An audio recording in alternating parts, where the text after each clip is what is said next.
Hola a todo el mundo, esto es Comentarios sin Contexto, el programa que si no fuera por herencia sería hincha de Palestino.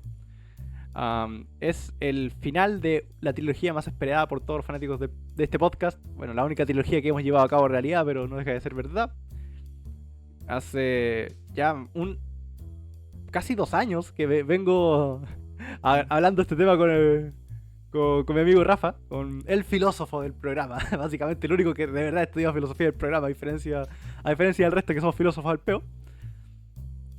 Y No, son filósofos sin formación estricta nomás.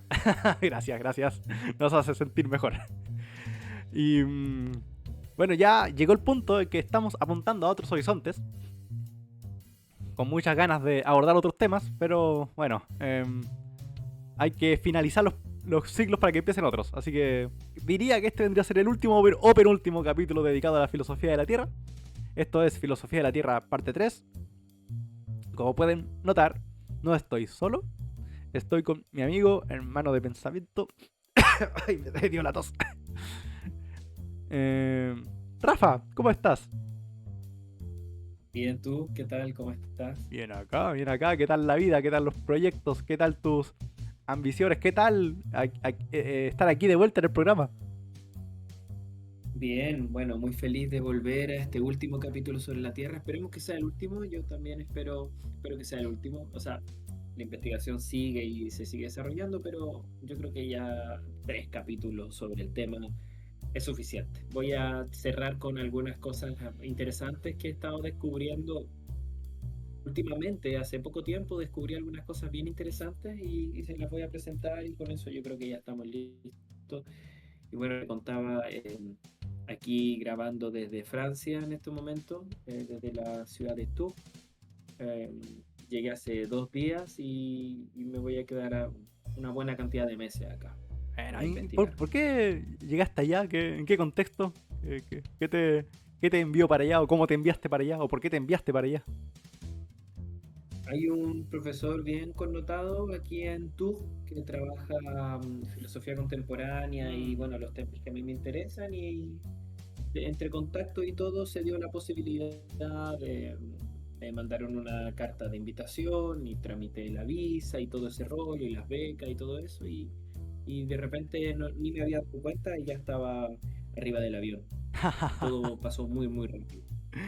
Ah, está Esas bien. cosas son así porque al principio te parece que no va a resultar y de pronto resulta. Entonces, eso fue una sorpresa para todos, sobre todo para mí. Pero Buenísimo, bueno, aquí buenísimo, estoy. Rafa. Qué emoción. Felicidades por tu nueva aventura. Que, que sea todo fructífero. Y gracias por ocupar un espacio de tu agenda para venir a Comentarios sin Contexto. Yo sé que no es fácil. Yo sé que de hecho, Comentarios sin Contexto nació en Europa. Así que Sí, me consta que España. sí, me consta que hacer calzar los horarios siempre es difícil, pero así que muchas gracias y doble gracias por estar aquí. Vamos a culminar No, gracias esta. a ti por la invitación. Oye, es un privilegio, tú sabes. Así que, bueno, vamos a continuar, vamos a seguir indagando en las propuestas de estos filósofos que mi amigo ha estudiado. Él es Rafa, yo soy Rodrigo, estos comentarios sin contexto, el capítulo dedicado a... El tercer capítulo dedicado a la filosofía de la Tierra, tercera parte, la Tierra contraataca. Empezamos pues. Cuando me permita el... Mm. El regreso de la Tierra. el regreso a la Tierra, ¿verdad? A ver, que resulte esta cosa.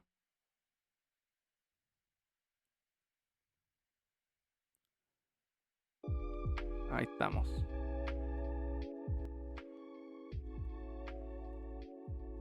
Y ahí sí, ya. Corroboré que está todo funcionando a la perfección. Eh, Rafa, Bueno, expláyate y yo te interrumpiré eso en la medida que eso sirva.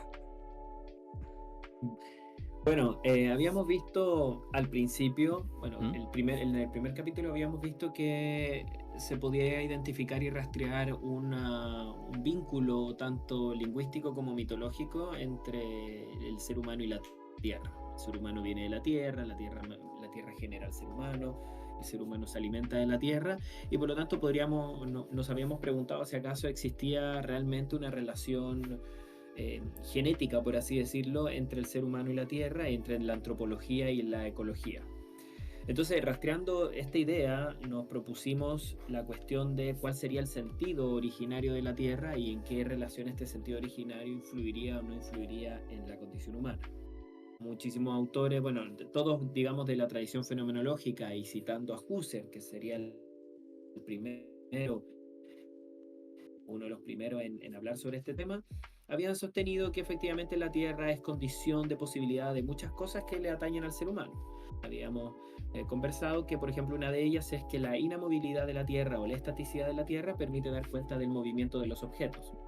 Si la Tierra se estuviese moviendo, no tendríamos cómo percibir el movimiento, puesto que la Tierra se movería, digamos, con los objetos, y parecería que los objetos estuviesen estáticos. Entonces, de algún modo, a pesar de que la Tierra como planeta se está moviendo en el espacio, esa es una experiencia que nosotros no tenemos de buenas a primeras, sino que primero tenemos que deducirla matemáticamente, astronómicamente, y luego tenemos que percibirla a través de una sonda espacial o algo que es altamente tecnológico. Pero la gran cantidad de los milenios en el que ha vivido el ser humano en la Tierra, la primera experiencia es que es inmóvil. Y esa primera experiencia que es inmóvil también permite dar cuenta de que otras cosas sí son móviles. De algún modo, todo lo que se mueve sobre la base de algo que no se mueve. O sea, de algún modo, Hasta un terremoto, que es claro. el movimiento de una placa tectónica, se mueve.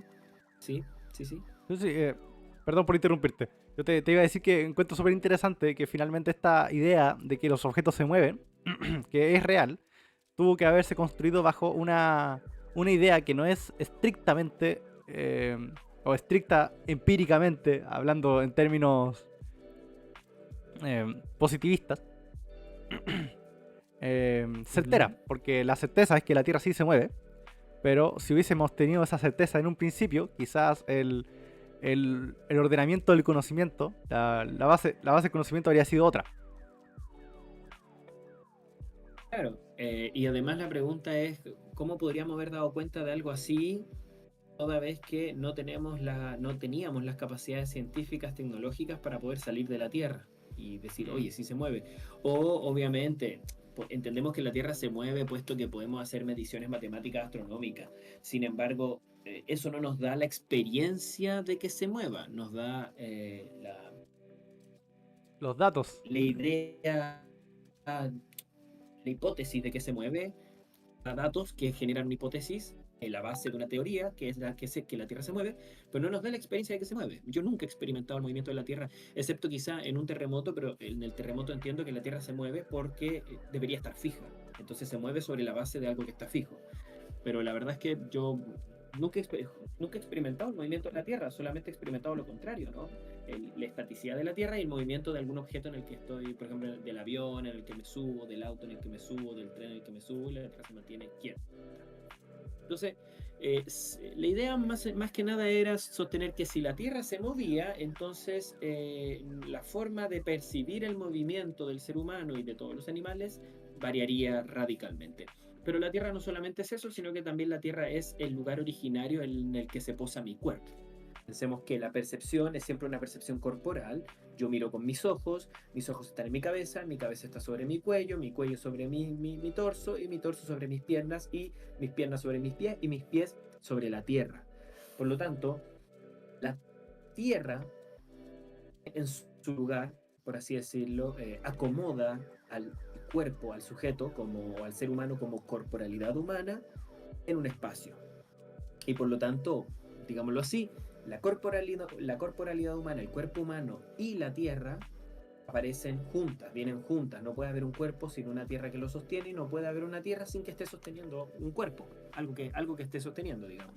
Sea un cuerpo humano como sea un cuerpo objeto o un cuerpo inanimado. Pero el punto aquí es que, por ejemplo, para que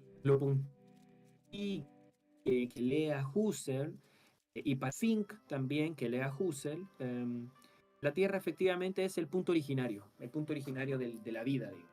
de la vida, pensando siempre como una vida corporal. Pensemos acá que ya estamos en el siglo XX, bueno, ya nosotros en el siglo XXI, pero con estos autores estamos en el siglo XX y ya hace mucho tiempo que autores modernos han quedado atrás pensando que el sujeto es solo y únicamente una cosa que piensa, sino que más bien es una cosa afectiva, emocional, situada existencialmente y por lo tanto también corporal. Bueno, después de eso vimos con un autor checo muy interesante que está pegando de a poco fuerte en Chile, pero por ejemplo en Argentina se trabaja mucho más y obviamente mucho más en Francia y donde más se trabaja es en República Checa, en la Universidad de Carolina de Praga, que se llama Jan Patočka.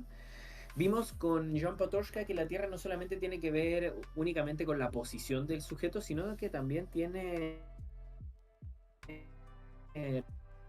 relación con la violencia, con el conflicto, con la acogida y con el nacimiento.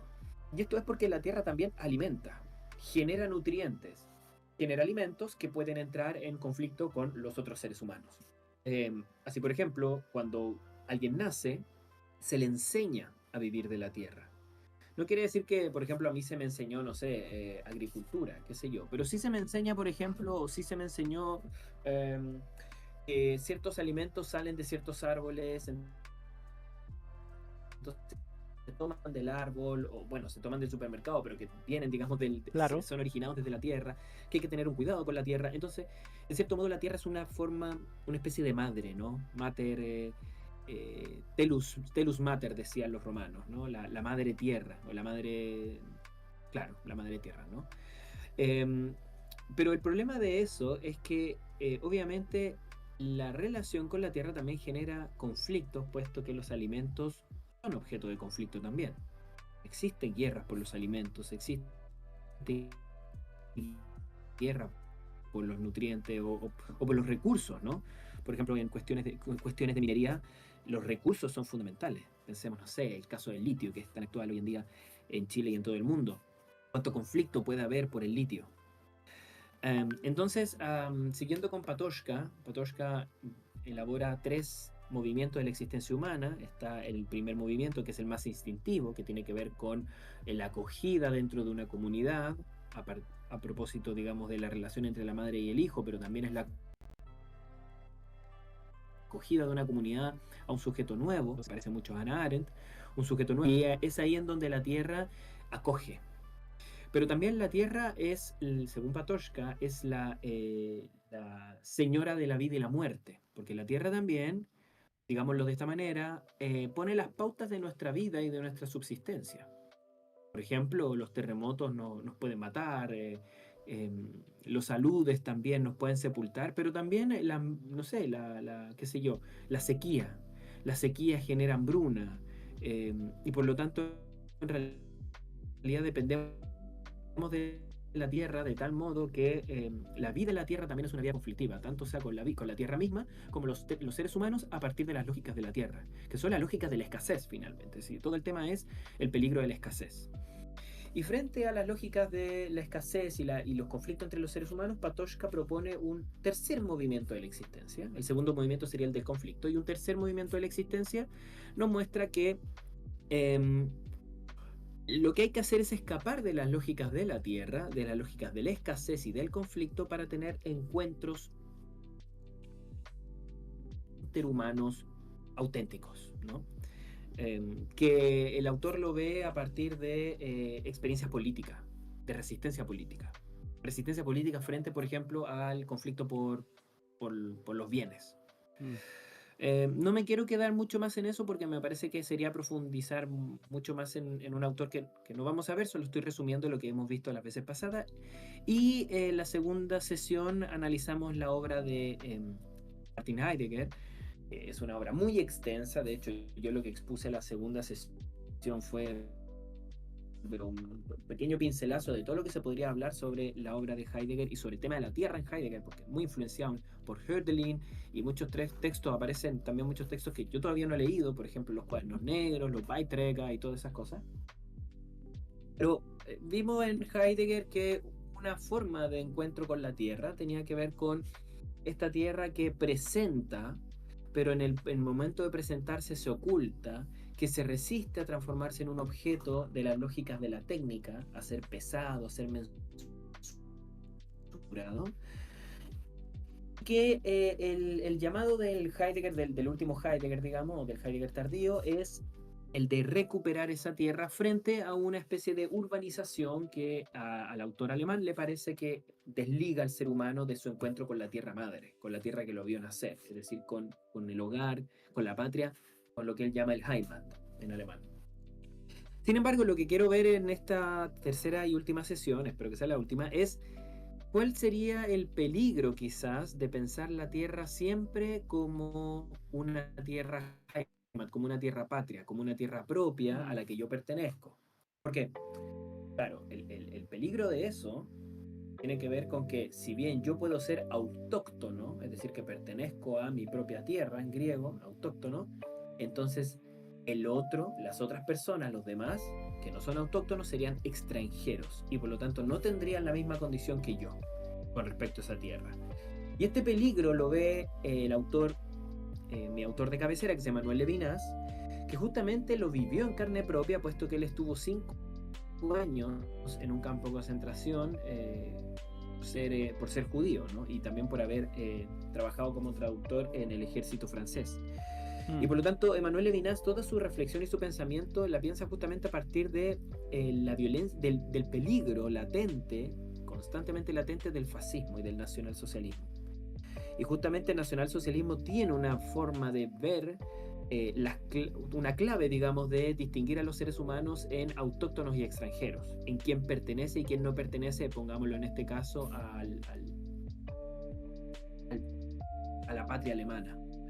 Y por lo tanto, claro, Levinas desarrolla una filosofía que si bien toca muchos otros puntos, en este punto se dirige directamente a el ensalzamiento o al encomio de una patria, un encomio ciego a la patria, esta idea de ser patriota a tal punto que yo puedo rechazar a quien viene de otro lado. Entonces veamos cómo se desarrolla un poquito. ¿Te parece? Me parece. Súper. Bueno, lo primero que Levinas pasada que a Heidegger la técnica le parece peligrosa porque el ser humano no está preparado para enfrentarse a la técnica y además la técnica propone una visión unívoca de la realidad, por así decirlo. Hace que, por ejemplo, el bosque se transforme en un lugar de tala, el río se transforme en un posible fuente de energía, qué sé yo, pero solamente es una visión que sería la visión técnica de ver las cosas y no necesariamente la visión en la cual las cosas se dan auténticamente. Sin embargo, Levinas considera que si bien la técnica puede tener ciertos peligros, puede traer la bomba atómica, por ejemplo, es más peligroso lo que propone Heidegger que la técnica misma. Y de hecho lo que hace la técnica es algo positivo, sus consecuencias son positivas, sus consecuencias son desarraigar al ser humano de un compromiso demasiado íntimo con la tierra que puede ser políticamente peligroso. Veamos lo que dice la siguiente cita, solo lo que está en rojo.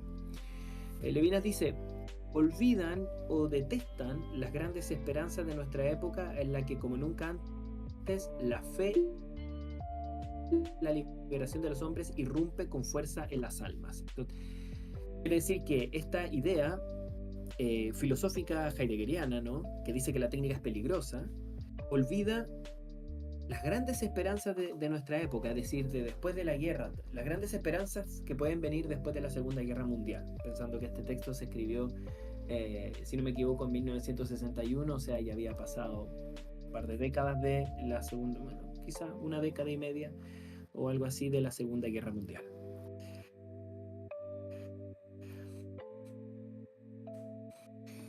Entonces,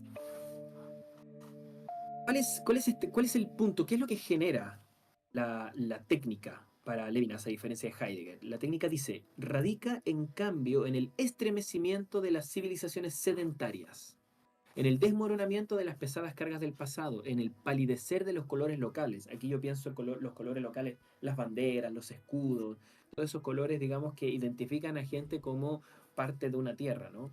Con las fisuras que rajan todas esas cosas molestas y obtusas a las que se adosan los particularismos humanos.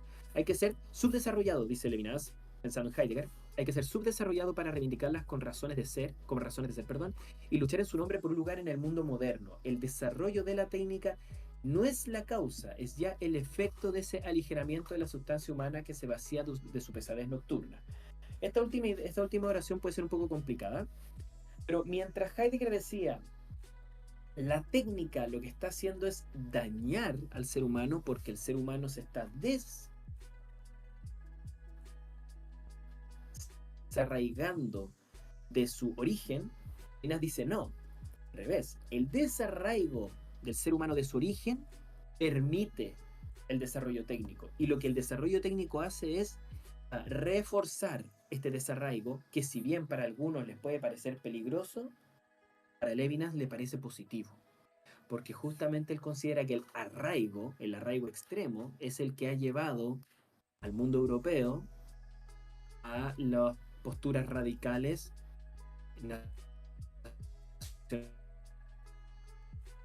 socialistas, ¿no? Que yo nací aquí y esto es mío y yo no permito que tú ingreses acá y tienes que irte. Según Levinas, entonces, el peligro, según esta cita, es el pensamiento moderno nació en Alemania, que inunda los rincones paganos de nuestra alma occidental. Aquí, el término pagano en Levinas es bien complejo, pero tiene que ver con la idea de construir ciertas visiones divinas de lo natural y una cierta visión en la que no se da espacio a lo ético, digamos. Habíamos visto en la sesión pasada que Heidegger consideraba que en el habitar se abría el espacio habitado entre la muerte, la tierra, la muerte, los dioses y lo humano, digamos. Pero a Levinas le parece que eso funciona como un paganismo, porque en realidad lo que se está reivindicando son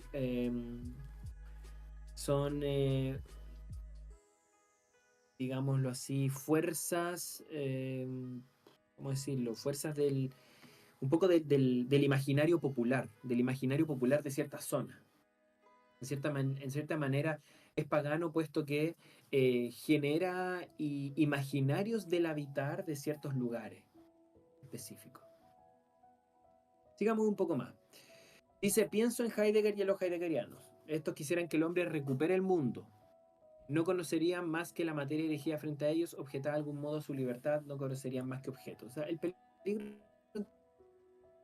entonces aquí es Heidegger, los heideggerianos que consideran que el hombre ha perdido el mundo y tiene que recuperarlo.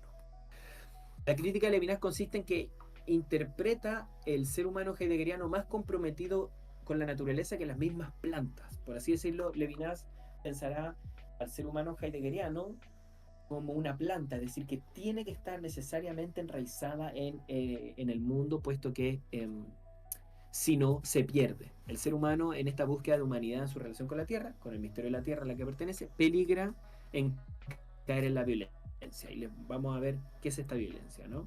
Sí. ¿Sabes qué? Aquí puse una imagen abajo sobre el Éxodo, ¿no? ¿Sí? Sí, antes de que sigas, me estaba pensando en que toda esta idea de la técnica y que la idea de dominar la naturaleza, no sé si tendrá algo que ver o me fumé una muy buena, pero me recuerda mucho a esta noción de la que hablaba Ludwig Feuerbach, respecto a los tres grandes miedos del ser humano. El miedo como el miedo como al prójimo, a la naturaleza y a la muerte. Y Sí. que una de las... Y que de hecho la noción de que el ser humano puede superar estos miedos, digamos, el miedo el miedo al prójimo a través de la consecución de una utopía comunitaria, el miedo el miedo a la muerte a través de la noción de que se sobrevive como humanidad, que la humanidad como tal sería inmortal y que como tal la muerte no existiría, y el miedo a la naturaleza, que se superaría a través del dominio sobre la naturaleza, a través de lo que creo que en este caso sería la técnica, vendría a ser la superación de lo que de la creencia en Dios, po, ¿cachai? Que de eso hablaba Feuerbach y que Claro. de ahí descenderían los pensadores de la sospecha, ¿no? A partir de esas ideas. No sé si tendrá algo que ver o porque todo esto Claro. de la técnica. Sí, mm, sí, yo creo que sí, yo creo que está muy relacionado. Sin embargo, ahí lo que vamos a mostrar ahora es que el peligro de esta visión en la que se supera la muerte, se supera al otro y se supera a la naturaleza, que en realidad genera una filosofía del egoísmo. Claro. ¿En qué sentido? En el sentido en que a través de la técnica yo supero la muerte, puesto que la muerte para mí, mi propia muerte para mí es fundamental, pero eso no quiere decir que respete o me haga cargo de la muerte de los otros. Es decir, ¿hasta dónde podríamos pensar, hasta dónde podríamos sacrificar a los demás para asegurar nuestro propio bienestar a través de la técnica y para modular al otro a lo que a nosotros nos parece que debe ser? Sí, me parece que es un punto, un punto muy, muy importante de la reflexión sobre la técnica. Es decir, si bien la técnica desarraiga, también hay que preguntarse, bueno, ¿en qué medida nosotros usamos la técnica para pensar, eh, para modular al otro a como creemos que tenga que ser y no como realmente es? Mm. También trae con ello un peligro, digamos. Sobre todo porque consideramos que nuestra supervivencia es más importante que la supervivencia de los demás, de los otros, digamos. Y en este punto es donde yo quiero recalcar el tema de la muerte, puesto que vamos a ver que la tierra tiene un sentido en la obra de Levinas relacionado con el hambre, y no con el hambre propia, sino más bien con el hambre de los otros. Y por lo tanto, la lógica de la tierra será una lógica ética en la medida que pues, permitamos a través de ella responder a la menesterosidad ajena. Pero sigamos un poquito adelante para llegar a ese punto. Bueno, Tú, habíamos hablado espera, entonces que el ser humano... no, al ¿Sí? final no explicaste por qué habías puesto el éxodo ahí. Mm. Sí, esto viene un poco... Va a tener sentido más adelante, pero lo que pasa es que si bien a Heidegger el ser humano es un sujeto que siempre, o sea, que tiene como objetivo buscar su existencia, su autenticidad, dar cuenta del modo de ser, de su modo de ser y de hecho estar seguro en sí mismo, cuidarse de sí. Bueno, el término sorge, ¿no? El cuidado, es súper importante en la obra heideggeriana, al menos en Ser y Tiempo, puesto que tiene que ver con este modo de comprensión de sí mismo en el cual el ser humano se hace cargo de sí. Para Levinas, el ser humano en realidad tiene un éxodo. Es un sujeto en éxodo, es un sujeto que está sacado de sí mismo, llamado hacia afuera de sí mismo. ¿Por qué razón? Porque lo que quiere mostrar Levinas es que en realidad la humanidad nace con la llamada del otro y por lo tanto de las otras personas, del prójimo, y por lo tanto es a través del prójimo donde el sujeto se constituye como sujeto, no a través de sí mismo. Por lo tanto, el sujeto en realidad se forma desde afuera de sí, y eso quiere decir que el sujeto siempre está desarraigado de sí mismo, o digámoslo en términos quizás más mesiánicos, porque el ser humano está en éxodo, esencialmente en éxodo. Y si está esencialmente en éxodo, te voy a explicar un poquito más adelante por qué está esencialmente en éxodo exactamente. Si está esencialmente en éxodo, ¿cómo poder pensar una relación con la Tierra si el ser humano siempre está saliendo de sí mismo y yéndose de su posición? ¿Se puede pensar una relación en la Tierra cuando el ser humano está siempre sacado de sí? Sí se puede, pero con unas lógicas muy distintas a las de Heidegger, muy distintas al intento de encontrar esa tierra perdida, sino más bien,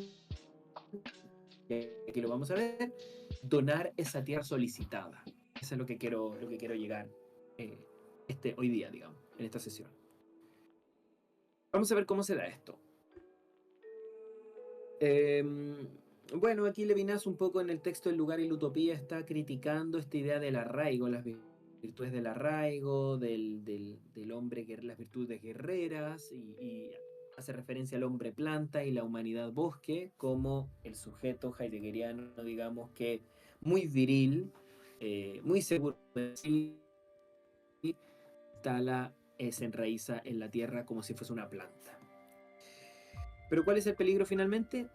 Levinas celebra que la técnica desenraiza a los seres humanos de la Tierra, a diferencia de Heidegger, que lamenta este fenómeno, que lamenta que suceda esto.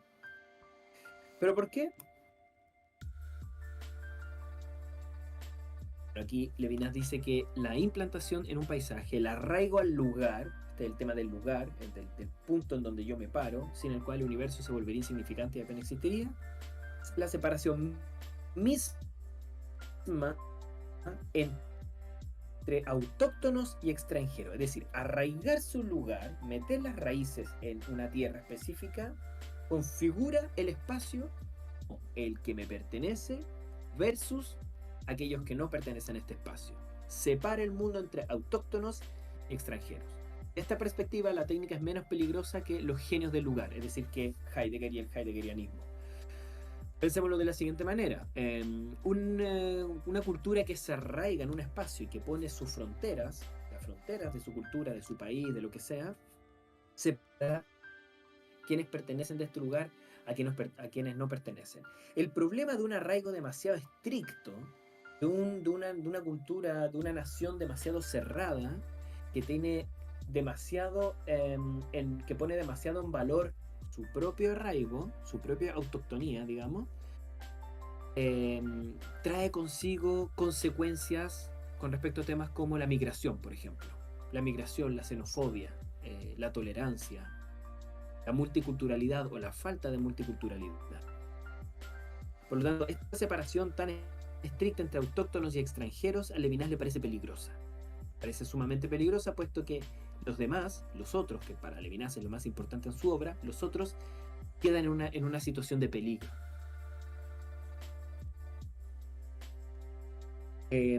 Ya. ¿Me sigues? Sí, aquí estoy. Perfecto. Aquí pongo, no sé si identificas al personaje aquí en la foto. Eso, lo veo el árbol.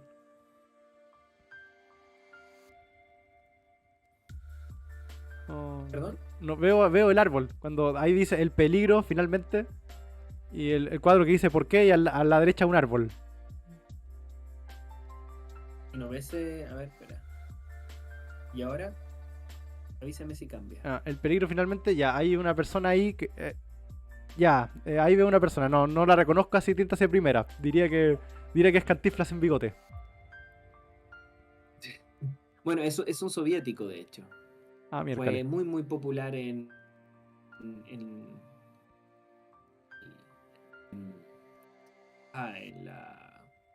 la URSS, ¿no?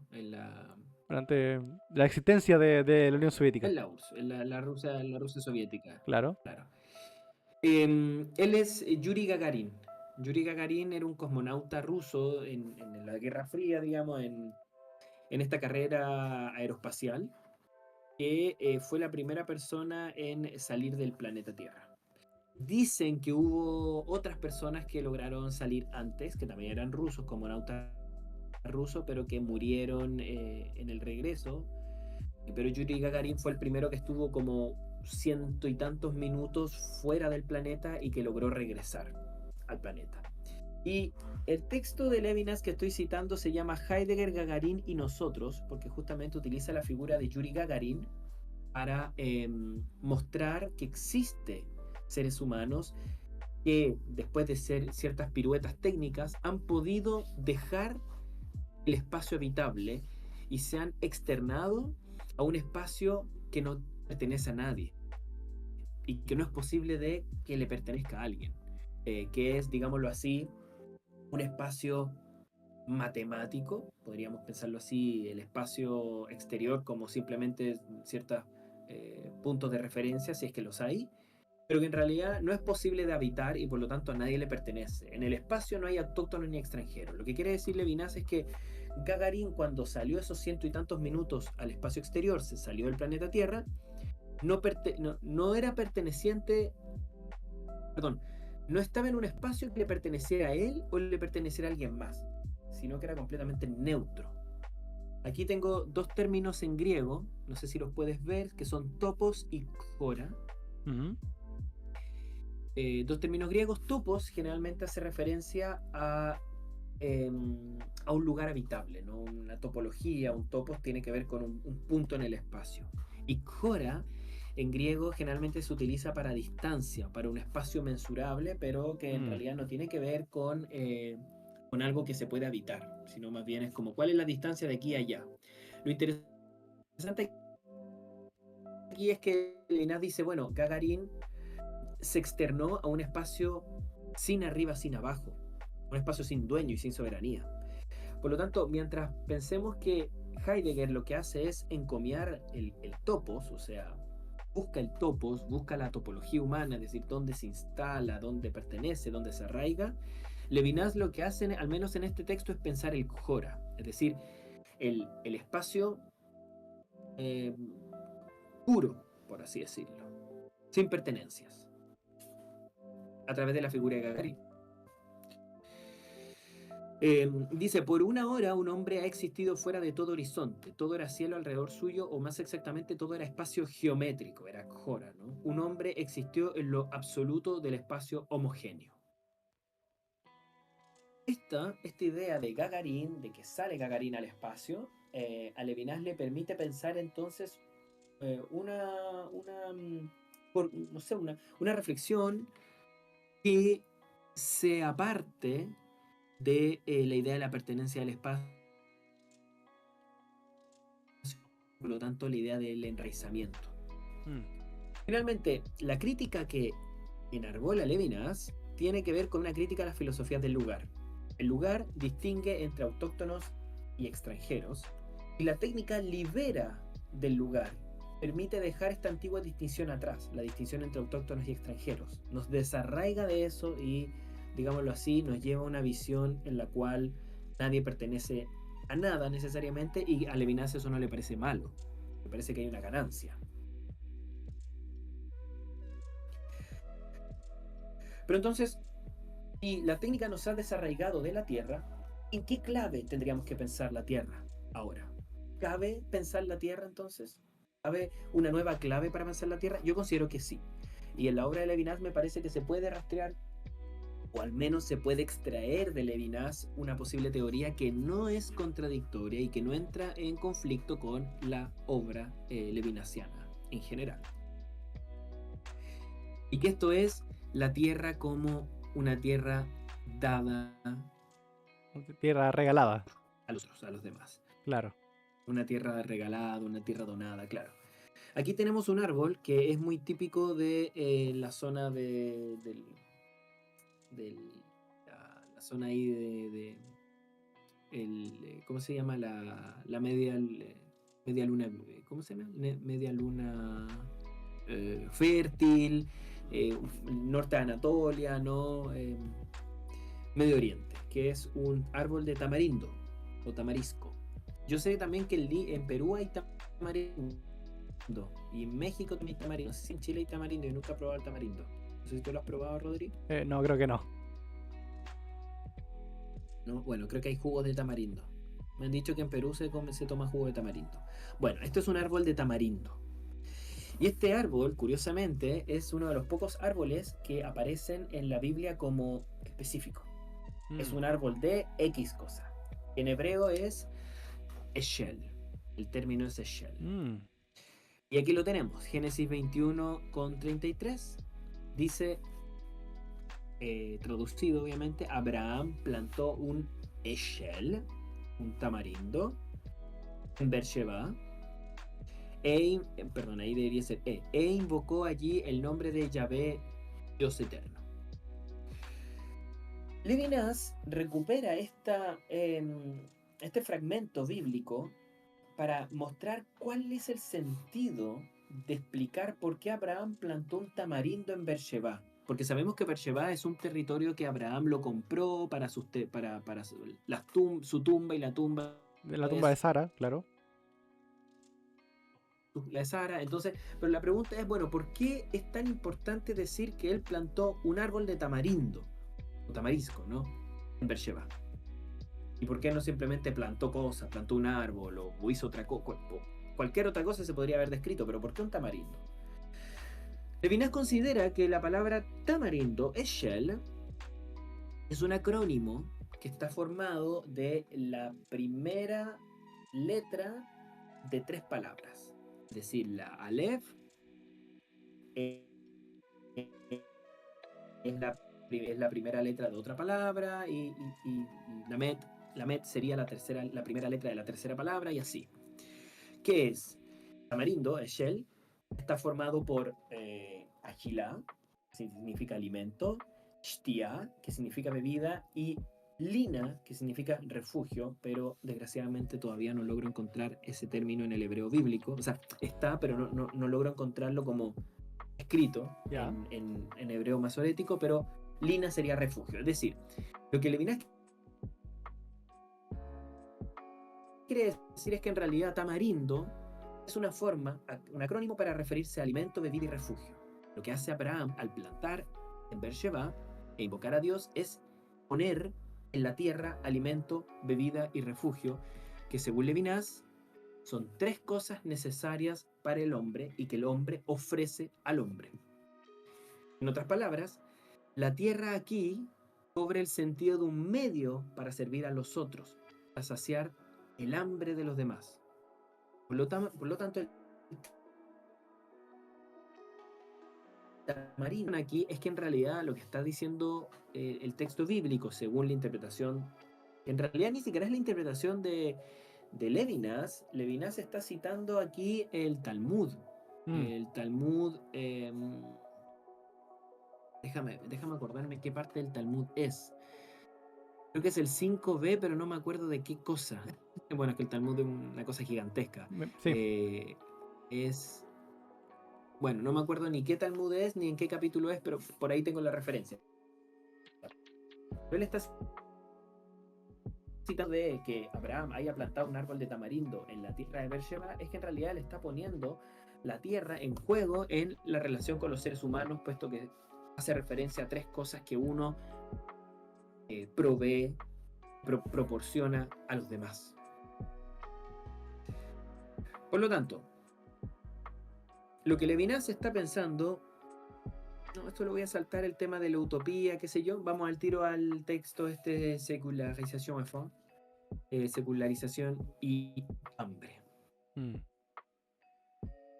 Levinas aquí dice, el hambre es por sí misma la necesidad o privación constitutiva, si se puede decir así, de la materialidad y la gran franqueza de la materia, pero la agudeza de esta privación consiste en desesperarse de esta misma privación y en no poder consolarse con un mundo espiritualmente ordenado. El hambre, que ninguna música puede calmar, seculariza toda esta eternidad romántica. Lo que está diciendo acá Levinas es que el hambre material, que es el hambre del vientre, que es el hambre que exige alimento, es tan fuerte que ninguna teoría, ningún ideal, ninguna ideología puede calmar.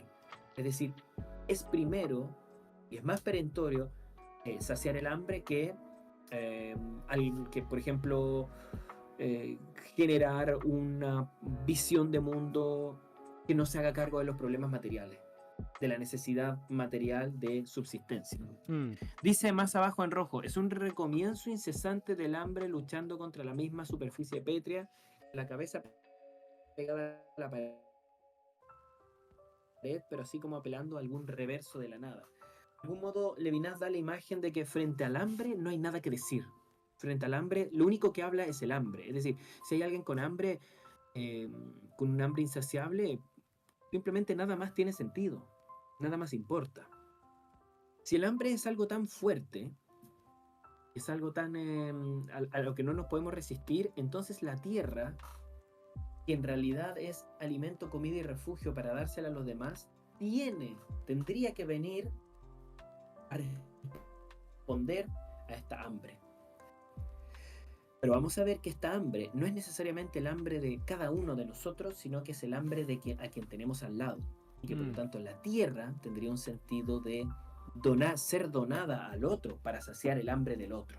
Es el hambre del otro la que pone, digamos en estos términos, los criterios de uso de la tierra. Vamos a verlo.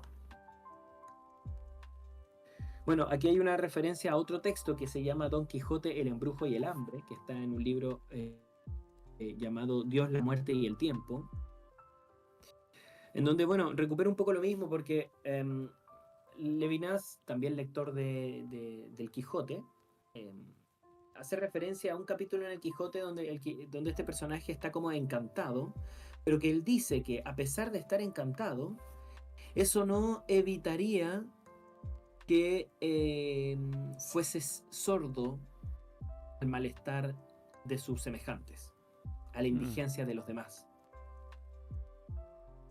Ahora, ¿por qué razón es tan importante este tema? Esto no lo voy a ver. Esto tampoco lo voy a ver. No, esto tampoco me interesa. Creo que aquí. ¿Por qué razón sería tan importante esto? Tiene que ver fundamentalmente con la estructura del sujeto, del yo, del ser humano, que elabora Levinas, y con la relación que tiene el ser humano con los otros. Para el Levinas temprano y el Levinas ya maduro, es decir, desde 1927 podríamos decir, pasando por 1950 en los tomos inéditos 2 y en 1961 en Total Infinito, que es su obra magna, Levinas desarrolla una visión del sujeto que tiene que ver justamente con la alimentación. Y aquí tenemos, por ejemplo, un grabado de Gargantúa, del texto tan famoso medieval de Rabelais, Gargantúa y Pantagruel.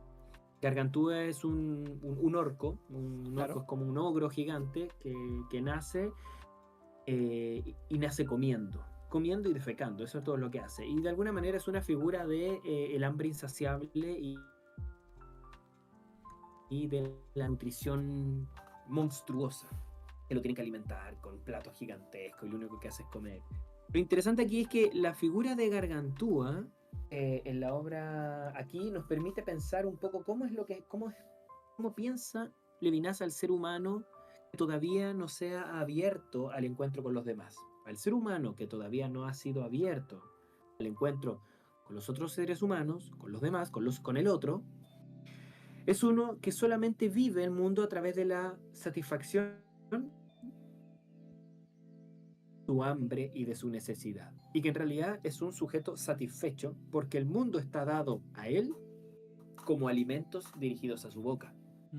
En realidad, el ser humano así, el ser humano egoísta, por así decirlo, solo tiene que enfrentarse al mundo para, a través de su esfuerzo, hacer que el mundo provea de alimentos para generarse a sí mismo, para autoconstruirse. Y Levinas no está pensando únicamente que los alimentos sean comida, sino que él piensa que todas las cosas del mundo funcionan primeramente a través de la clave de la comida. Por ejemplo, no sé, él dice, claro, este lápiz, por ejemplo, igual me satisface y yo me puedo nutrir de este lápiz. ¿Cómo? No necesariamente escribiendo como si fuese un objeto o un utensilio, pero puedo jugar con él, jugar con su peso, lanzarlo arriba, lanzarlo abajo. Disfruto del lápiz, como disfruto, por ejemplo, de una vista, disfruto de sentir el aire, disfruto de, por ejemplo, no sé, los niños, cuando les pasa una tijera a un niño, empiezan a cortar cosas. No sé si te ha pasado cuando eras niño que sacabas una tijera y cortabas cosas.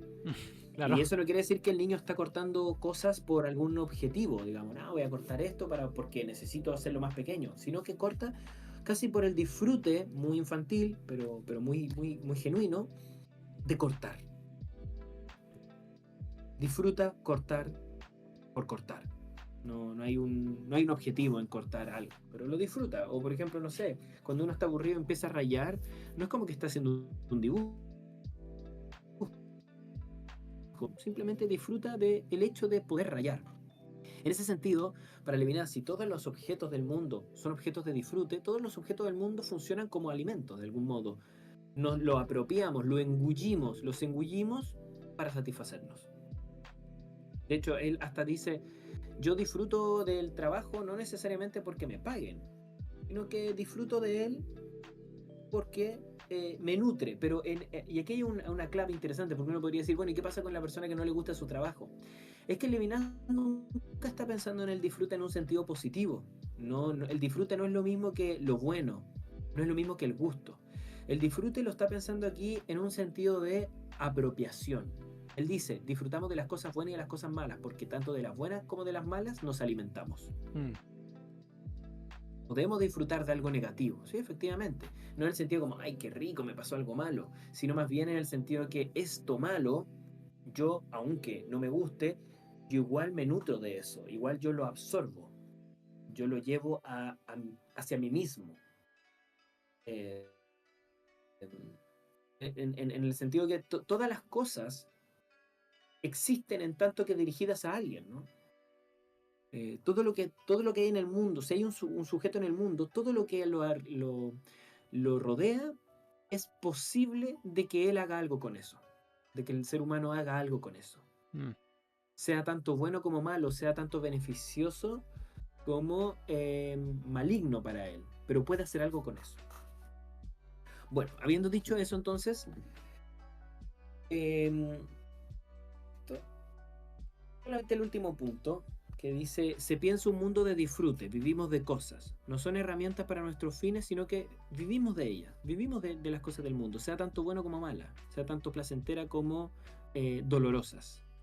Y por lo tanto, el sujeto levinasiano es pensado como un sujeto que siempre sale de sí mismo, va al mundo, toma las cosas del mundo y vuelve así, y hace que esas cosas del mundo que toma se vuelvan energía del sujeto. Es decir, ese sujeto, digámoslo en ese término, egocéntrico o egológico o egocéntrico, como egocentrífugo, por así decirlo, Claro, porque como si todo vuelve al centro girara en siempre. torno a él. Claro. Exactamente, vuelve al centro, que es el mismo, es sí mismo. Sin embargo, ¿qué pasa cuando el ser humano se encuentra con los demás, con personas que también están buscando alimentarse del mundo, disfrutar del mundo, nutrirse del mundo, y se da cuenta que en realidad ya no puede comer ciegamente todo lo que hay en el mundo, puesto que otras cosas también son exigidas por los otros? Es ahí el punto que Levinas quiere tocar. Gargantúa es aquel que tiene los ojos los ojos cerrados y los oídos sordos al llamado de los demás. Pero Levinas quiere mostrar que en realidad la subjetividad siempre es una subjetividad que está exigida por el otro. Y por lo tanto, esa alimentación voraz de nutrición del ser humano se corta, se interrumpe más bien, es interrumpida la exigencia del otro, ¿no? De que el otro también quiere alimentarse. Claro. ¿Me sigues? Sí, sí.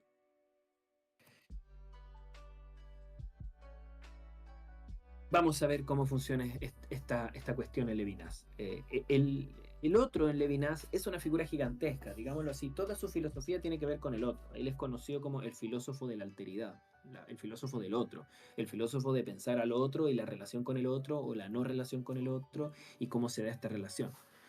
Hay muchos autores que lo han pensado también. Está Paul Ricoeur, por ejemplo, en sí mismo como otro, en otros textos.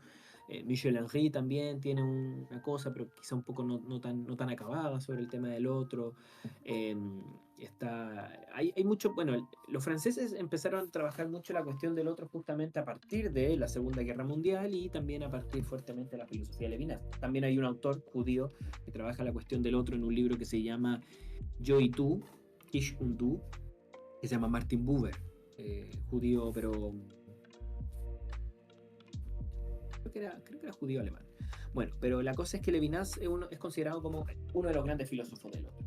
Y aquí yo te traigo dos escenas de dos películas que a mí me parecen buenísimas, que probablemente viste, o al menos una de ellas, que es La Misión y Silencio.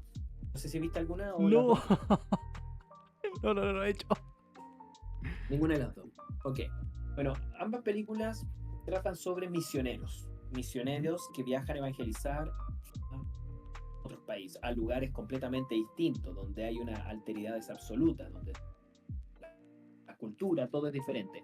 En La Misión, que es maravillosa porque tiene también música de Ennio Morricone, se trata de unos evangélicos, unos evangelizadores, unos jesuitas que viajan a la Amazonía y se encuentran con la diferencia radical con la alteridad absoluta de un pueblo que no ha sabido nada de Dios ni nada de estos hombres con los que tiene que encontrarse y tiene que dialogar.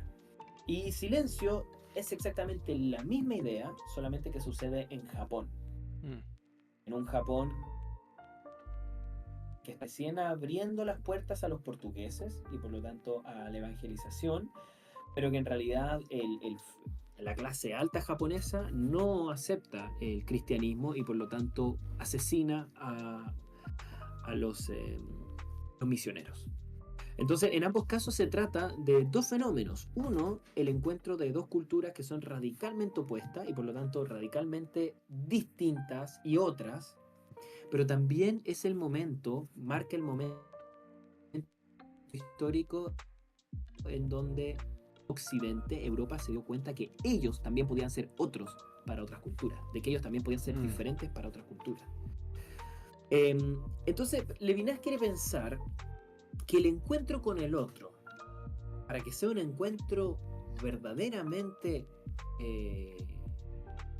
genuino con la diferencia, con lo diferente, más diferente de todo, como por ejemplo lo hace esta persona que toca el oboe, que se llama Gabriel en la escena de la misión Gabriel frente a los indígenas amazónicos, así tan diferente, tan radicalmente diferente. Para que se pueda dar ese encuentro, lo que hay que hacer es evitar definir al otro a través de nuestros propios términos y permitir que el otro genere su propio sentido, se presenta a sí mismo, desde sí mismo, por sí mismo, y no cifrar el encuentro, la aparición del otro a través de las lógicas que nosotros ya conocemos. Claro. Es un poco lo que tendemos a hacer siempre. Los estereotipos son una forma de hacer eso, digamos.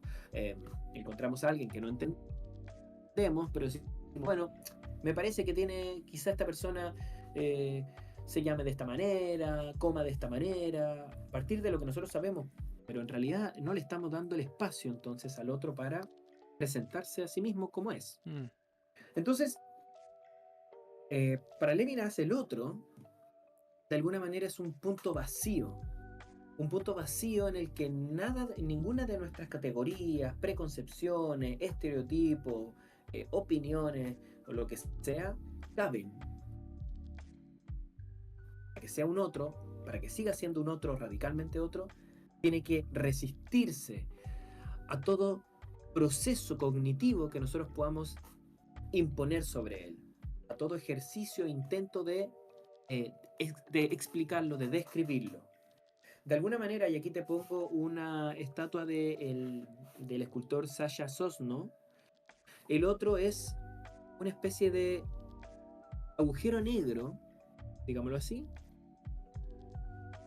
no se puede conocer.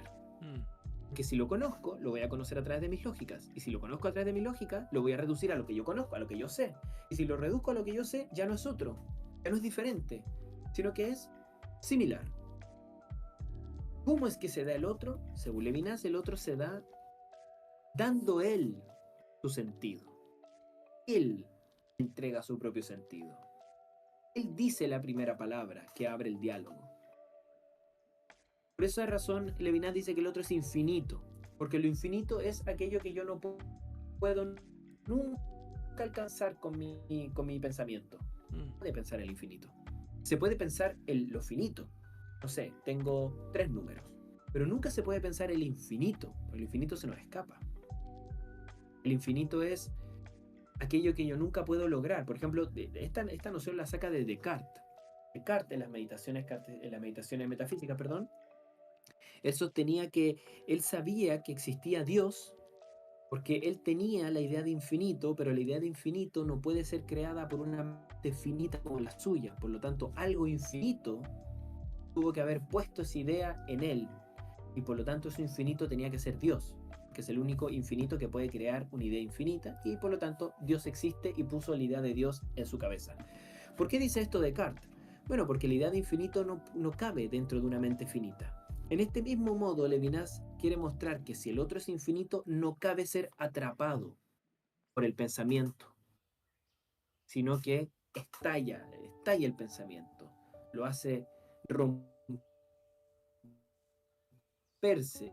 Ningún estereotipo, ninguna preconcepción logra atrapar, capturar al otro. ¿Por qué? Porque el otro es otro, es decir, diferente, distinto. Por esta razón el otro no puede volverse en un objeto de percepción, es decir, yo no puedo definir al otro por lo que veo, porque hay un infinito detrás de él, ni tampoco un objeto de intelección, yo tampoco puedo definir al otro por lo que sé.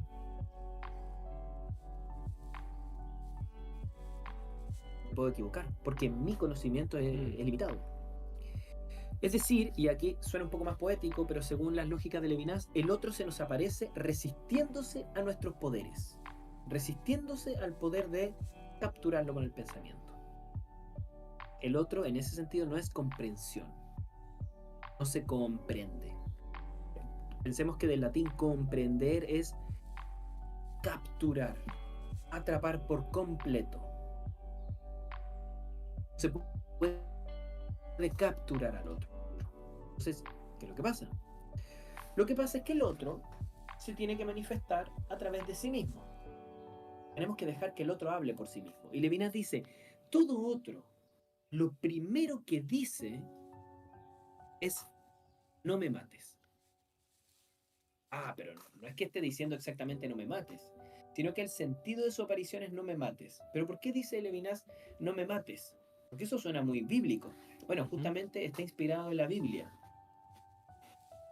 Levinas dice que tiene un midrash, o habla de un midrash que es muy interesante, que él dice, cuando se escribieron las 10 tablas de la ley, las dos, no las primeras, las segundas, las primeras las rompió Moisés en las faldas del monte, pero las segundas, se dice que se pudieron haber escrito de 3 maneras distintas. Una era que la primera tabla tenía los primeros 5 mandamientos y la segunda tenía los otros 5. La otra decía que cada una tenía los 10, una tenía 10 y la otra también tenía los 10. Y la tercera teoría es que una tenía los 3 primeros que hacen referencia a Dios y la otra tenía los 7 siguientes que hacen referencia a los seres humanos. Claro. Mira, interesante. No sé si lo había escuchado. Sí, eso sí lo había escuchado. Que de hecho vendría a ser uno de los argumentos neotestamentarios para reducir toda la ley a 2. Ya la referente a Dios y la referente a los hombres. Exactamente. Lo interesante aquí es que Levinas dice, bueno, que el hecho de que si hubiese estado escrito 10 y 10 es para transmitirla, qué sé yo, pero al que él le interesa es que estuviese escrito en 5 y 5. ¿Por qué 5 y 5? Porque entonces tú la puedes leer tanto de arriba para abajo como de izquierda a derecha o de derecha a izquierda, si las pones juntas. Y si tú lo haces de 5 y 5, la primera que dice, no me la sé literalmente, pero sería como Dios es tu único Dios. Claro, amarás a Dios con todo tu corazón, toda tu alma, toda tu mente, claro. Eso, amarás. Correcto. Calza con no matarás. Como si el hecho de amar a Dios, único Dios, viene directamente vinculado con no matar al otro. Claro. Es decir, con responsabilizarse por los demás, por cuidar a los otros seres humanos. Entonces, Levinas dice que el otro se da con un sentido del no matar, en el sentido en que el otro, tú le puedes hacer daño, tú lo puedes reducir con tu comprensión, tú puedes tirarle los prejuicios encima, los estereotipos encima, que es lo que generalmente pasa con la xenofobia, ¿no? El otro, la minoría generalmente es violentada por la mayoría a través de los prejuicios y los estereotipos. El otro es vulnerable a lo que tú le hagas, pero como es vulnerable a lo que tú le hagas, es lo primero o el primer sentido que tiene cuando se aparece, cuando tú te encuentras con un otro, es soy vulnerable, por lo tanto, ser responsable. No me mates en el sentido en que no me hagas daño porque puedes hacerlo. ¿Y qué es no hacerle daño a alguien cuando se le puede hacer daño? Cuando se tiene todas las capacidades para hacerlo, es ser responsable de él, es ser responsable de su vida. Por lo tanto, el sentido del encuentro con el otro, para el autor Emmanuel Levinas, es la responsabilidad con el otro. Una responsabilidad que no es elegida, sino que es exigida con la aparición del otro. Volvamos a la imagen de atrás solamente para hacer la referencia. En la escena de la misión, esa que estamos viendo, que la escena se llama El oboe de Gabriel, de la película, hacer un pequeño spoiler, pero está muy bonito. Gabriel se sienta en una piedra y empieza a tocar el oboe, una canción escrita por Ennio Morricone, para atraer a la tribu, digamos, a los indígenas amazónicos. Y en algún momento le escucha el crujido de una piedra, no un palito, y se da cuenta que está rodeado de gente con sus flechas, con sus arcos estirados, digamos, prestos a llenarlo de flecha, a matarlo a flechazos. Y él solo está con un instrumento inocente, inofensivo, rodeado de personas con armas. Están a punto de matarlo. ¿Qué escena es esa? Bueno, es la escena de la vulnerabilidad absoluta de Gabriel frente a que uno simplemente abra la mano y la flecha lo atravesaría y lo mataría. Un grupo gigantesco que lo podría matar en segundos. Pero el hecho de que Gabriel siga estando ahí tocando el oboe, a pesar de que su vida corre peligro, está diciendo: soy vulnerable, estoy en peligro real, pero estoy frente a ti poniéndome completamente quien soy, que tú no lo sabes, pero esto soy lo que soy, es mi presencia absoluta, y tienes que ser responsable por mí. Es decir, cuídame, no me mates. Eso es lo que está diciendo Gabriel cuando está sentado ahí poniendo su vida en juego, es: no me mates. No me mates, sé responsable. Soy vulnerable, por lo tanto, sé responsable. Eres responsable porque soy vulnerable. Entonces, vulnerabilidad y responsabilidad van juntas. El otro es vulnerable, entonces yo soy responsable. Yo soy responsable porque el otro es vulnerable. No hay una primero ni una después, sino que aparecen juntas cuando yo me encuentro con otros. Esto no solamente pasa con otros, digamos, raros, así como curiosos, como la tribu amazónica. Si yo voy caminando por la calle y alguien se cae, yo puedo seguir caminando y no levantarlo. Pero esa persona se cayó y de alguna manera se cayó frente a mí. Entonces yo puedo cerrar los ojos, cancelar, digamos, los oídos y no escucharlo. Yo igual fui llamado por el otro. Fui llamado a ser responsable, aunque después no quise responsabilizarme. Pero antes de no querer responsabilizarme, ya soy responsable. Es decir, para Levinas, antes de la decisión, ya viene la responsabilidad. Yo no decido ser responsable. Yo decido qué hacer con esa responsabilidad. Te doy un ejemplo más concreto, ¿Ya? que me gusta mucho. Típico que un niño se pierde en el supermercado. ¿O no? Imagínate un niño que se pierde en el supermercado. ¿Qué hace el niño si se pierde en el supermercado? ¿Cómo? Estaba afirmando que te escuchaba. A ver, ¿qué hace un niño en el supermercado? Llora. Cuando se pierde. Exactamente, se pone a llorar. Se pierde, se pone a llorar. Claro. ¿Se pone a llorar para alguien en específico? No. ¿A quién escucha? Se pone a llorar para todos. Todos lo escuchamos. Y todos decimos como: oh, un niño se perdió. Y de alguna manera en ese llanto que decimos: oh, un niño se perdió, todos somos responsables de ir y asistirlo. Lo que pasa es que algunos tomamos la decisión de hacerlo y otros no. Pero cuando el niño llora, llama a todos. Dice: soy vulnerable, estoy perdido, necesito ayuda, y los llama a todos con su llanto. Entonces, la idea es que el otro, siempre que se nos aparece en el mundo, siempre que nos encontramos con otro, con un prójimo, la primera forma en cómo nos encontramos con él es la de la responsabilidad. Una responsabilidad que no es decidida por nosotros, sino que es impuesta por el otro. Pero luego podemos decir: actúo según esta responsabilidad o actúo egoístamente y no me preocupo. Y la mayoría de las veces actuamos egoístamente y no nos preocupamos. Y eso no está mal.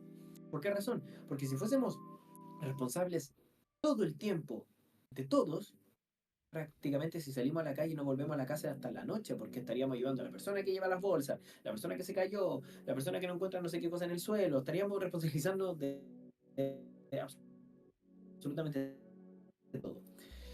Pero lo que quiere mostrar aquí Levinas es que lo verdaderamente ético es dar cuenta de esta responsabilidad originaria con los demás y actuar conforme a eso. Entonces, frente a esta idea, no sé si te queda alguna pregunta sobre esta idea. Muy bien, creo. ¿Está bien? Perfecto. Frente a esta idea, volvemos a introducir la cuestión de la Tierra. ¿Qué es la cuestión de la Tierra?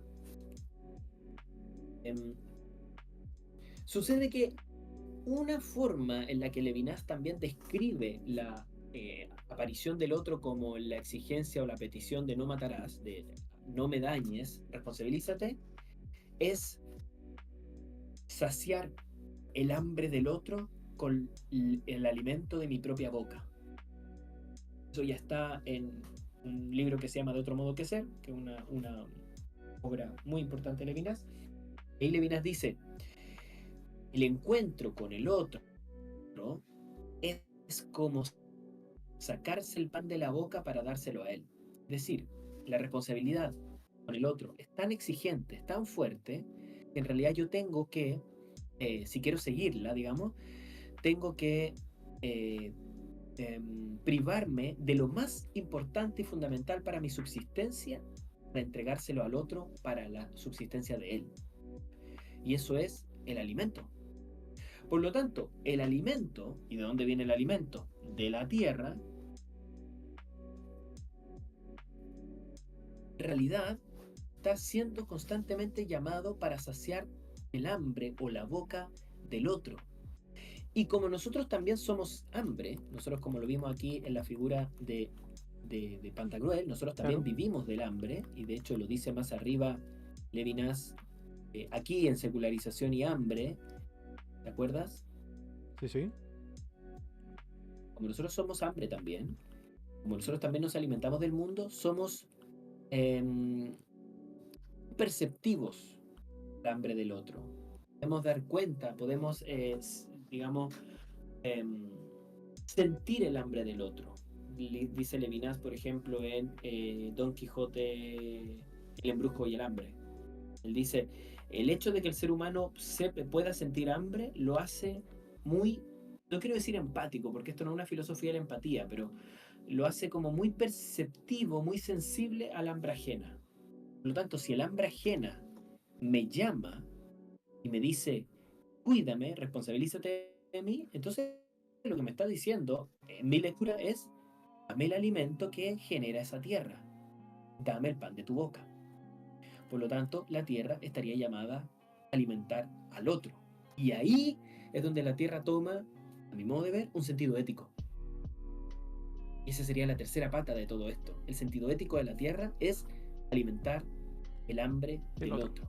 Claro. Y si nosotros queremos preguntarnos, por ejemplo, cuánto hay que explotar de la tierra, no nos preguntemos por nuestra propia hambre, que puede ser infinita.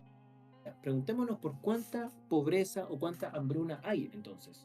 Y según eso, cuánto tenemos que explotar. No según qué queremos nosotros en nuestra forma egoísta de ver las cosas, sin escuchar al otro. ¿Sí?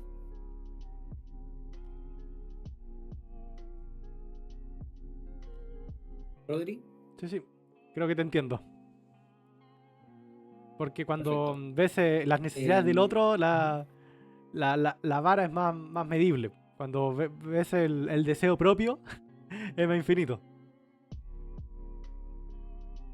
Sí, completamente. Se despega, se despega. Mira, aquí hay una cita que está buena de una entrevista que en alemán que tuvo Emanuel Levinas con Florian Rötzer, que dice, Levinas responde, debo decir que para mí eso es la Biblia, el Antiguo Testamento ya lo ha dicho todo. ¿Qué dice la Biblia en realidad? Dice, no matarás. Pero esto también significa que hay distintas maneras de matar. No siempre se trata solo de matar con el cuchillo. El matar cotidiano con conciencia limpia, el matar inocente, eso también existe. Tú debes amar y no debes matar. Eso es exactamente lo mismo. Para mí es algo extraordinario que el ser como tal siempre sea un conatus essendi, el ser un esforzarse, ¿no? Y entonces viene la Biblia y dice, así se debe leer, que lo humano significa tener una responsabilidad por el otro.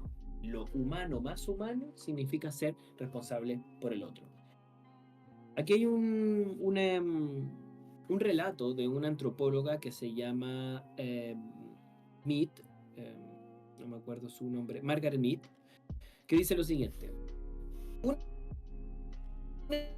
estudiante le preguntó una vez a la antropóloga Margaret Mead ¿Cuál consideraba la primera señal de civilización en una cultura? El estudiante esperaba que la antropóloga hablara de anzuelos, cuencos de Claro. arcilla o piedras para afilar, Y pero lo que no. ella responde Smith es dijo que el un primer fémur signo de sanado. civilización en una cultura antigua un fémur roto y que fue sanado. Claro, porque implica Claro, que porque ella alguien le explica, cuidó.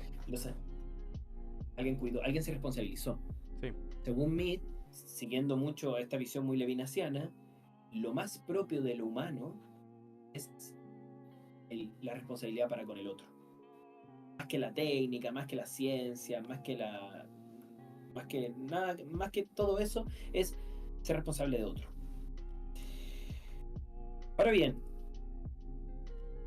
para finalizar con esta visión levinasiana, dice, nuestra propia hambre es condición de nuestra existencia y como condición fundamental de la emergencia de la subjetividad, es decir, de nosotros, de nuestro nacimiento, de nuestro yo, para Levinas el yo es primeramente un vientre famélico, es decir, es hambre, necesidad, satisfacción, de tal modo que tiene una cercanía fundamental con el hambre.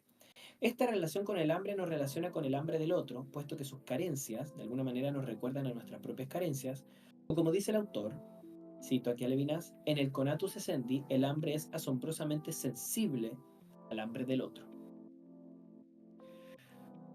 La boca hambrienta nos llama y pide alimento, de tal modo que ninguna sordera puede evitar escuchar su clamor. La materialidad, que es otro vientre famélico, es el otro, es justamente la voz de los afligidos y los necesitados que despiertan de la utopía. No toqué el tema de la utopía, pero despiertan de la utopía.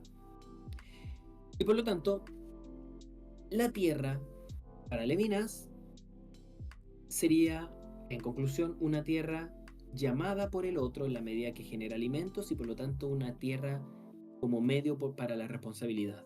Y en consecuencia, una Tierra ética. Es lo que no, a mi modo de ver, no se logra ver ni en Husserl, ni en Patočka, ni en Heidegger, porque Heidegger lo que quiere es recuperar la tierra patria.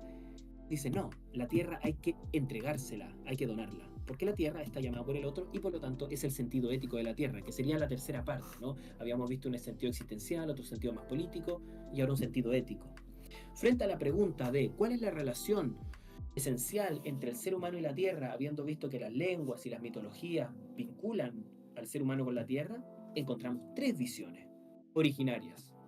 Ahora, veamos cuál es la que nos convence más o si acaso pueden subsistir. La de Husserl, la posición, el movimiento, la tierra como origen de Patočka a través del nacimiento y el conflicto interhumano, o la de Levinas, la tierra como exigida y donada al otro para saciar su hambre.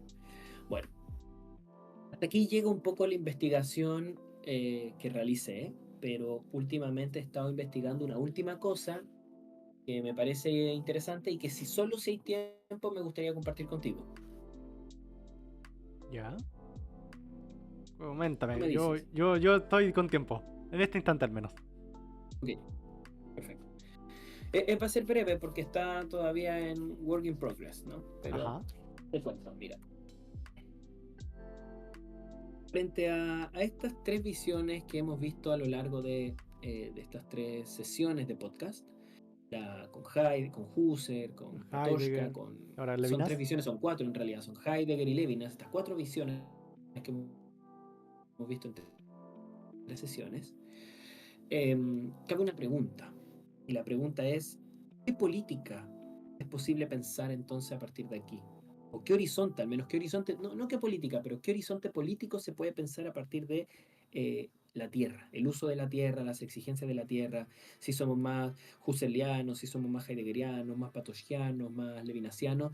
¿Cuál es el horizonte político posible para pensar el vínculo con la tierra y el ser humano? Y para eso quiero partir con un relato que sucedió hace más de 5.000 años, hace más de 7.000 años digamos, en el tiempo, en el pasado, que se llama la masacre de Talheim.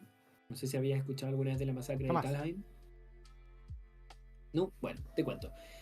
En 1983, un campesino alemán que se llamaba Erhard Schoch, salió a su campo en el pueblo de Talheim, en Alemania, a excavar, creo que iba a cavar un pozo o algo así. Y se encuentra con huesos. Llaman a los especialistas, los antropólogos materiales, a los arqueólogos, se escarba y se encuentran con una fosa fúnebre donde habían 34 cuerpos humanos entre hombres, niños, ancianos, qué sé yo. Y todos estos cuerpos tenían signos de haber sido atacados por las noches y por la espalda con hachas de sílex y punta de flecha de sílex. O sea, habían sido emboscados. Había sido una masacre. Y estas personas eran parte de una cultura neolítica, de los albores ahí a mediados del Neolítico, que existió en Europa entre el 5700 hasta el 5000 a.C., que se llama cultura cerámica de banda, o en su nombre alemán LBK. Algo así como Linien Band Keramik, no sé, pero LBK, ese sería, se conoce como LBK, cultura LBK. ¿Y por qué se llama así? Porque solamente se puede identificar por las cerámicas que tenían unas líneas, cultura cerámica de líneas de banda, o sea, hacían unas bandas como unas líneas en su cerámica. Entonces dicen, bueno, encontramos un yacimiento con esta cerámica, es de la misma cultura. Es como el rasgo distintivo que han descubierto los antropólogos. Ahora bien, ¿qué es lo curioso de todo esto? Es que se trató de la primera masacre en la historia de la humanidad descubierta. Seguramente hubo otras, pero esta sería la primera descubierta. La más antigua descubierta, claro. Más antigua, claro. Gracias. Y tiene que ver con una comunidad que fue atacada por sorpresa por otro grupo, digamos. Y aquí los especialistas, después del descubrimiento de la masacre de Talheim, han descubierto un montón de otros lugares en Alemania y en esos sectores de otras masacres. Hay una autora que tiene una tesis doctoral de una universidad alemana en donde describe al menos 12 de estas fosas fúnebres, digamos.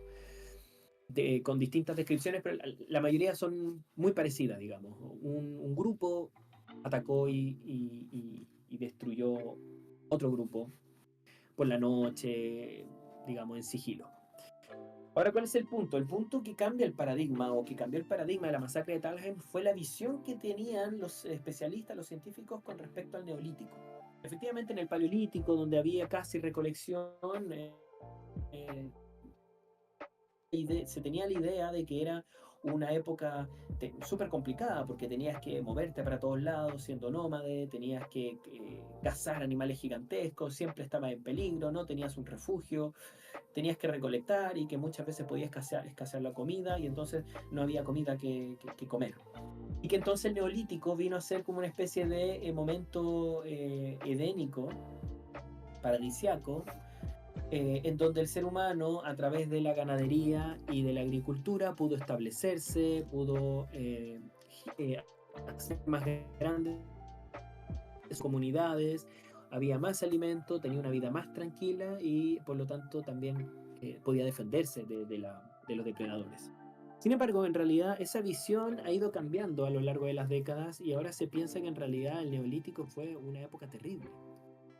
¿Por qué? Porque si bien bajó la violencia, o los peligros más bien, de la caza, aumentó la violencia entre los seres humanos.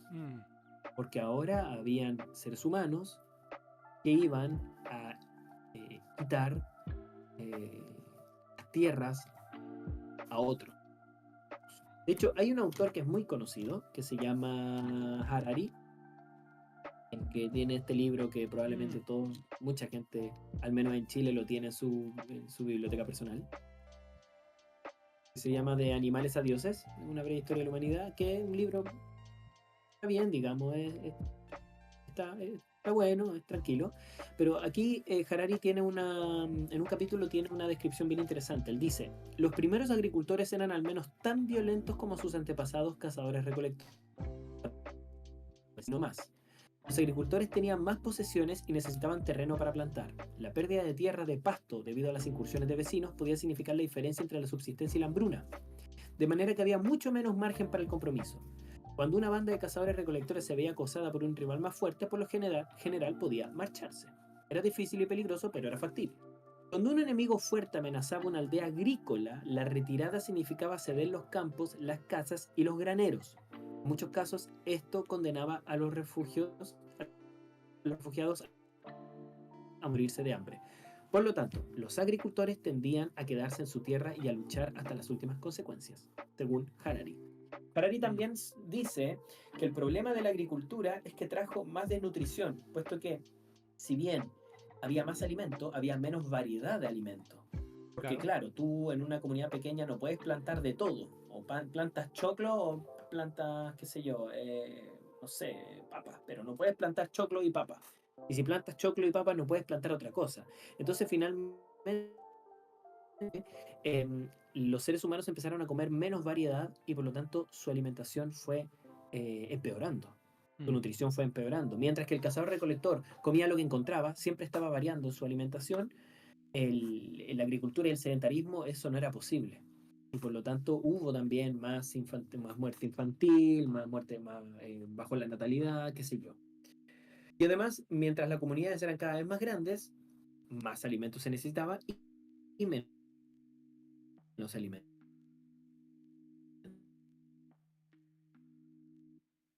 había entonces. Por lo tanto, a diferencia de la idea general en que el neolítico fue un...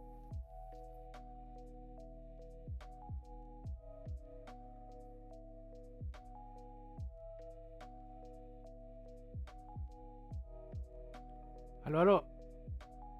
Creo que te en este perdí, punto, sino más bien Rafa. esta idea de la sedentarización. Aló, aló. Y de la propiedad o soberanía o apropiación de la tierra y cómo esa apropiación saca Harari. Quien...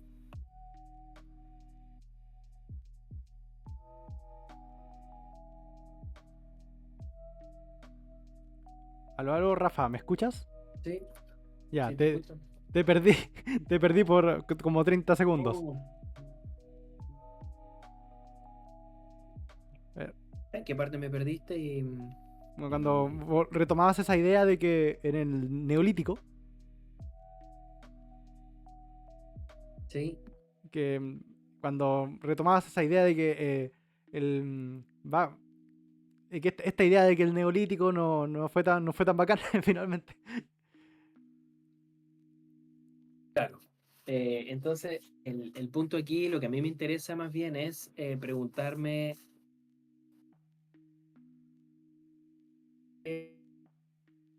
es, como dice aquí Harari, cuál sería el vínculo en la posición de la Tierra, la toma de la Tierra, la sedentarización y la violencia. Como dice Harari, bueno, un cazador-recolector puede escapar, puede irse, si es que lo ponen en peligro, si es que lo amenazan. Pero el agrícola no, él se queda. El cazador-recolector puede evitar el conflicto, pero el que se está en su lugar no. Por lo tanto, el hecho de pertenecer a una tierra y que esta tierra sea tuya está en los orígenes, ¿no? Del conflicto interhumano también. Entonces, yo creo que la pregunta por qué política posible sobre la Tierra, cuál es la política posible o cuáles son las proyecciones políticas posibles, tienen que hacerse cargo del problema de la violencia, puesto que tierra y violencia parece que están vinculadas. Claro. Veámoslo del siguiente modo. Ya desde que el ser humano se instala sobre un espacio, genera una especie de territorio. No necesariamente un territorio institucionalizado, qué sé yo, del Estado, de un país, pero ya genera una especie de territorio, ¿no? Este espacio en donde me instalé, más o menos me pertenece a mí, hasta al menos donde yo puedo tocar con mis manos o mirar con mis ojos. La noción de territorio no es una noción nueva, ¿eh? La noción de territorio es muy, muy antigua y se empezó a utilizar, por ejemplo, para hablar de las aves casi al mismo tiempo que empezaron a aparecer los estados modernos. Cuando uno habla, por ejemplo, del territorio de aves, hay un montón de lógica sobre el territorio de las aves. Por ejemplo, que lo protege, que lo defienden, territorios de reproducción, de anidación, de alimentación. Hay aves que en realidad son muy agresivas con su territorio, otras que no lo son. Y en general con los animales pasa lo mismo. De hecho, hay un autor, en este momento no me acuerdo, creo que se llama Paco, pero no me acuerdo bien exactamente cómo se llama, que sostiene que, un autor francés, sostiene que la noción de territorio está vinculada con la noción eh, de suciedad, de mancha. Es decir, hay que ensuciar el territorio para que ese territorio sea propio. Como por ejemplo el animal marca, qué sé yo, el ser humano puede ensuciarlo con otra cosa. O sea, ensuciarlo es decir intervenirlo. Claro. Y el hecho de que se intervenga lo hace un territorio, ¿no? Si bien uno también podría pensar que pueden existir territorios más bien por título, y ahí no hay ninguna intervención, sino que más bien es algo más legal. O sea, yo compro algo y aparece un título que dice que de tal hasta estos puntos, digamos, estas coordenadas, para adentro, son mías. Pero bueno, lo que pasa aquí entonces es que pareciera que la noción de tierra, de terra y de territorio, territorium, no son una antes que la otra, sino que en realidad ya el hecho de que el ser humano está en la tierra, el ser humano también configura un territorio. Aunque sea en un sentido súper, digámoslo así, como elemental, ¿no? Nada muy elaborado, simple, pero parece que el hecho de que el ser humano se instala en la Tierra y habita la Tierra ya está habitando un cierto territorio. Se puede defender o no, pero que siempre está, es posible de ser amenazado y por lo tanto siempre es posible de entrar al conflicto o de hacer espacio al conflicto. Por ejemplo, uno de estos casos, uno de los ejemplos que quiero dar, y con esto ya estoy terminando, es la obra de Carl Schmitt de Nomos de Erde, o el Nomos de la Tierra, en el derecho de pueblos del Jus Publicum europeo, ¿no? De la ley pública europea, que tiene que ver con lo que se llama el derecho de gentes, que se puede traducir también como el derecho internacional, ¿no? El nomos de la tierra, o sea, la ley de la tierra. El nomos de la tierra, según este autor, es todo un entramado legal, institucional, que genera una soberanía de un territorio. Pero antes de que pase esto, una soberanía institucional, legal, con un montón de estructura y código, hay un momento pre-jurídico, pre-institucional, digámoslo así, muy básico, que él llama el Landnahme, es decir, la toma de la tierra o la apropiación del suelo. Buscámoslo así, de hecho me gusta más la toma de la tierra. Es decir, es el momento originario en donde una comunidad llega y se posa, se instala y toma la tierra. Y en esta toma de la tierra, que al Schmitt le parece tan originaria, digamos, es la que permite luego las configuraciones normativas superiores. Por un lado, la toma de la tierra implica que esa tierra que toma la comunidad, por dentro de sus límites, puede ser subdividida entre distintos miembros de la comunidad, es decir, compra y venta, herencia, qué sé yo, y se genera el derecho civil, al menos el derecho de propiedad, digamos. Pero también, de manera externa, todo lo que queda fuera de esa tierra tomada se defiende de posibles de otras posibles comunidades, o también se representa frente a otras comunidades que también toman cierta tierra, y eso genera el derecho internacional, ¿no? Por lo tanto, la tesis, al menos en este libro de Carl Schmitt, es que la toma de la tierra es el momento originario prejurídico que configura todo posible derecho. Por lo tanto, nuevamente, el vínculo con la tierra ya de entrada político también, porque ya el hecho de tomar una parte de la tierra, siendo tanto legítima o no legítima esa toma de la tierra, porque si no es legítima también hay un problema, digamos, político, genera ya una política de la Tierra, una política de qué pasa con este territorio. A mí me parece que la obra de Carl Schmitt está muy interesante. Este libro que estoy leyendo últimamente me parece súper interesante. Es del 50 y es un texto muy, muy curioso, la verdad, muy curioso. Mm. Y también está esta obra de Pierre Blanc, que se llama Tierra, Poder y Conflicto, una agrohistoria del mundo, en donde Pierre Blanc también eh, desarrolla unas ideas muy parecidas, ¿no?, con respecto a este tema, y quiero solamente resaltar la siguiente. Él dice: la concentración oligárquica de la tierra genera consecuencias políticas distintas a lo que sucede con países en donde la distribución de las tierras es más equitativa. Según el autor, según Blanc, en el primer caso, cito, el estado de concentración de la tierra conlleva un potencial de inestabilidad generalizada mucho mayor que en el segundo.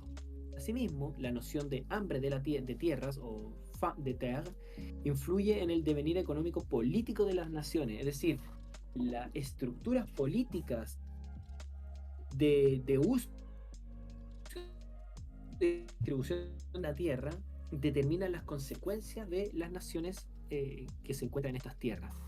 Por lo tanto, solamente estos dos casos, ¿no?, estos dos ejemplos, el de Carl Schmitt y el de Blanc, es para mostrar que en realidad la tierra no puede no ser política. Es decir, pensar la tierra también es llevar a cabo un pensamiento político. Hemos visto, claro, con Husserl, que la tierra es punto de referencia para el movimiento, origen de la corporalidad; con Patočka, que la tierra nos acoge pero también nos pone en peligro, y que las lógicas interhumanas son una lógica que pueden ser conflictivas si es que nos mantenemos dentro de los paradigmas de la tierra, de la, del, digamos, de la necesidad y de los rendimientos de la tierra. Hemos visto con Heidegger que está esta idea de recuperar esa tierra perdida un poco, de llegar a la autenticidad del pueblo, y con la idea de Levinas de que la tierra en realidad está llamada por los otros y por lo tanto tiene un sentido ético. Pero todo eso también, por eso es multivariable, todo eso también está vinculado esencialmente con la idea de que el encuentro y la toma de la tierra es una cuestión política. Y por lo tanto se exige preguntarse por qué políticas posibles, qué visiones, qué proyectos, qué paradigmas políticos son los que nos permite o no nos permite pensar la tierra también. Eso es todo lo que quería compartir contigo hoy. Es una investigación que todavía está en curso, pero va bien. O sea, creo que al menos a mí me parece interesante y hasta Está muy parece un poco interesante. apasionante Y ese continuará y me llena de emoción. ¿Sí? Sí, sí. Bien. Súper. Oh, luego qué bacán. ¿Te parece, Rafa, si pasamos a la despedida? Vale.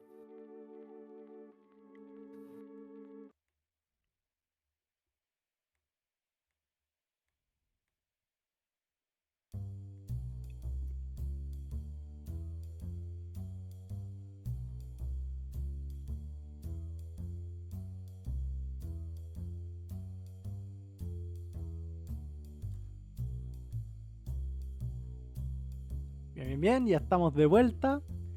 Rafa, ¿cómo te sientes? Por fin terminamos esta trilogía. Por fin se terminó. Está bueno eso. Bueno, y lo bonito de los finales O es sea, que están ahí para darle cabida a otros inicios. Tú me habías hablado que ya tenías ganas sí. de hablar de otros asuntos aquí en Comentarios sin Contexto. Sí, hay algunos otros temas que me gustaría tocar. Sí, por ejemplo. Sí. Bueno, habría que verlo, porque como estoy ahora en mi último año de la tesis acá en Claro. Francia, tengo que ver si lo puedo preparar, pero tengo muchas ganas de pensar la cuestión de la distancia. Hace mucho, bueno, te lo había comentado hace años, Claro. hace porque no me podía acercar de eso, pero el tema de la distancia me llama mucho la atención, mucho la atención. cómo la distancia determina la realidad, ¿no? Mm, Las notas musicales requieren distancia, no muy pegada, porque si no sería un solo sonido, no muy dispersa, porque entonces no habría melodía. Eh, para escribir se requiere una cierta distancia entre las letras. En las relaciones humanas se requiere una cierta distancia. Uno no puede estar siempre ahí, pero tampoco puede estar tan ausente, y depende de qué relación humana es, cuánta distancia se requiera. Hay algo de la distancia que me parece súper interesante. Bueno, obviamente que hay otras distancias más, digámoslo así, más divina o metafísica, no sé, cuando se habla de la distancia con Dios, Dios distanciado del mundo, bueno, ¿qué distancia es esa? O la distancia entre, qué sé yo, la historia, qué tan distante tiene que estar un evento histórico con otro para poder hacer un ejercicio interpretativo. Todo ese tipo de cosas me parecen muy interesantes, y pensar un poco, bueno, cuáles son las claves de la distancia. buenísimo. También me habías hablado Entonces, un poco, de hablar de cine, de hablar de... yo se me tomo. ¿O no? Sí, lo que pasa es que, claro, está la obra de Makoto Shinkai, que a mí Ese me me gusta genera. mucho, lo encuentro muy bonita, y ese director de cine de animación japonesa, según mi interpretación, trabaja mucho el tema de la distancia. Mm, Creo que su gran, no en todas sus películas, pero al menos en 4 o 5 películas y cortometrajes, todo el tema es la cuestión de la distancia, ¿no? Eh, eh, por ejemplo, Your Name, claro. eh, está 5 centímetros por segundo, el jardín de las del el jardín de los, no me acuerdo de qué cosa es el jardín de algo, Voces de una estrella lejana, y todas estas obras pareciera que, a mi modo de ver, ahí la clave de la distancia es muy interesante, sea una distancia temporal, una distancia etaria, una distancia física, una distancia, eh, digamos, casi cuántica, porque siempre hay como un juego ahí, y de cómo se siente esa distancia. Entonces, pensaba a veces en mi vida. Está bien, está bien. Yo, mira, encantado de venir a... Que vengas a hablar de anime y meterte a este gigantesco círculo otaku que se han convertido en comentarios sin contexto. Me parece fantástico. Y si lo podemos hacer filosófico para dar cuenta de que sí mantenemos la higiene personal, me parece. Perfecto, súper. Bueno, pero por lo pronto ya por fin cerramos el tema de la La Tierra, Tierra, por fin. y espero que te haya gustado. Loco, ha sido bacán, ha sido bacán. Sí, Bueno, qué porque, bueno, me pucha, alegro mucho. finalmente siento que es un tema súper atingente para lo que estamos viviendo. Da, sobre todo, Mm, no me acuerdo, sobre todo el capítulo 2 bueno, la parte 2 cuando hablamos de la Tierra como nación, digamos, mm, y su relación con los extranjeros, bacán, y sobre todo esto que creo yo se conformula con ciertas ideas teológicas que yo sostengo a día de hoy, me parece, ujú, ujú, me parece bien bonito, porque finalmente la Tierra, como yo lo veo primigeniamente, eso ujú, que a la larga termina siendo ujú, complementario con lo que dices tú, es donada, es un regalo, ujú, y mantenemos cierta responsabilidad sí, con la Tierra en lo que vendría a ser la ecología, pero claro, esta dimensión me faltaba, esta dimensión de la ética en relación con el otro, y que mm, vendría claro, a ser como vendría a cerrar, bueno, no sé si cerrar porque siempre se puede agregar algo más, pero cerrar como este círculo ético ajá, de la relación que yo, o bueno, yo como cada uno, debe tener con la Tierra. Me parece fenomenal. Así que definitivamente bueno, qué bueno. seré usuario de tus ideas prontamente en mi, Perfecto, en bueno, mi intimidad. espera ahí que salgan algunas publicaciones y puedes citarme. Estoy ahí pensando en trabajar en estas cosas así como ya más a nivel académico, así como paper y ese rollo. Loco, sería bacán. No, loco, y ahí te promocionamos también, avisamos como, San que el Rafa publicó este artículo y ponemos ahí tu avatar en el paper, para que quede claro que eres tú. Publico un texto, sí, sí. ¿Quién es? ¿Dónde? Claro, y se cita el podcast. Las Loco, primeras se ideas puede. salieron de acá. Se puede. Existen metodologías en APA y MLA para citar podcast. Así que. Para citar Sería bacán. podcast. Buenísimo. Am, Bueno, Roderi, te dejo porque aquí ya es más tarde, la diferencia horaria se sí. siente. Te deseo una muy buena tarde y nuevamente te agradezco mucho el espacio. Oye, ha sido un gusto, Rafa. Gracias a ti por hacerte un horario, hacerte un tiempo. Gracias a los auditores de Comentarios sin Contexto. Gracias a los mecenas que están siempre haciendo de Comentarios sin Contexto una realidad. ¿Cómo ser mecena? Qué buena pregunta, muchas gracias. Solo tienen que contactarme por Facebook o Instagram. Soy el único comentario sin contexto, así en singular que hay. Y pactaron una donación y ya con eso entran a una maravillosa comunidad de WhatsApp y Discord en la que estamos constantemente discutiendo, conversando y reflexionando sobre los temas que tratamos en Comentarios sin Contexto. Creo agradecer a Andrés Godoy, que es quien compuso la canción que estamos escuchando hace un rato. El link en la descripción. Y eso, gracias a Spotify para Podcasters por facilitar mi trabajo como editor, porque yo soy pésimo con temas de tecnología. Nos estamos viendo, Rafa. Hasta una próxima ocasión. Ahí estamos en comunicación. Recuerden, esto fue Comentarios sin Contexto. Yo soy Rodrigo, él es Rafa. Y aunque las terceras partes nos digan que son las peores, aquí discrepamos. Siempre hay algo que decir. Hasta siempre, les quiero.